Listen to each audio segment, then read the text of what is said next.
up is Sarah Palin, going rogue. Here's what Sarah writes on page 387 in her book.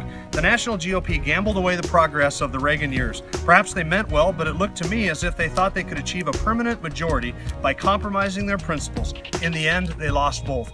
Now, you would think that Sarah would have learned her lesson, having to make excuses for the inexcusable when she ran with John McCain, but apparently she wanted to jump on the Trump carousel for one more spin around the shame circle, and that's what she did. Sarah, that's exactly what you did. So, Sarah, it is not the conservatives, the true conservatives, who gambled away the conservative agenda and the progress of the Reagan Revolution. It's actually you who gambled away the progress of the Reagan Revolution by supporting a candidate who is the polar opposite in every conceivable way.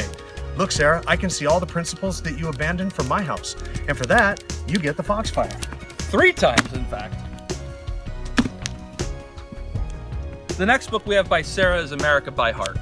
And I'm not going to take the time to read this because it's rather lengthy, but in essence, she talks about her Uncle Ron and her Aunt Kate, who are business people in Washington State, and how they never before were in the Tea Party movement, but decided to go check it out. They were business owners, they worked hard for a living, and they went to realize that Tea Party members are everyday people like themselves that are trying to make a difference. And if you all recall, Sarah Palin was at the very genesis of the Tea Party movement. She rose to the pinnacle within the movement. Everybody knew Sarah Palin, brand recognition, her name was everywhere, she was on every TV show.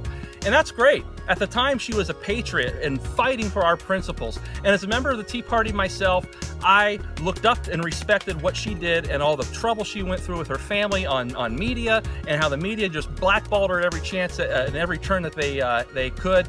And quite honestly, nobody should have gone through what the Palin family went through. But you know what, Sarah? Unfortunately, you've let us down. We were completely blown away when you, of all people, endorsed Donald Trump. Mr. Trump. I'm so sorry. Mr. Trump. Mr. Trump. Did we feel betrayed? Did we feel angry about that? You betcha we felt betrayed. We felt angry. What was your 30 pieces of silver, Sarah? What caused this to happen when you could have endorsed Mr. Tea Party, Ted Cruz, or even Rand Paul for that matter? So you know what you did more than anything is you caused a reawakening yourself of true conservatives. We saw the true conservatives rise to the top and who they really were. And unfortunately, you don't fit that bill. So for that, you get the fire.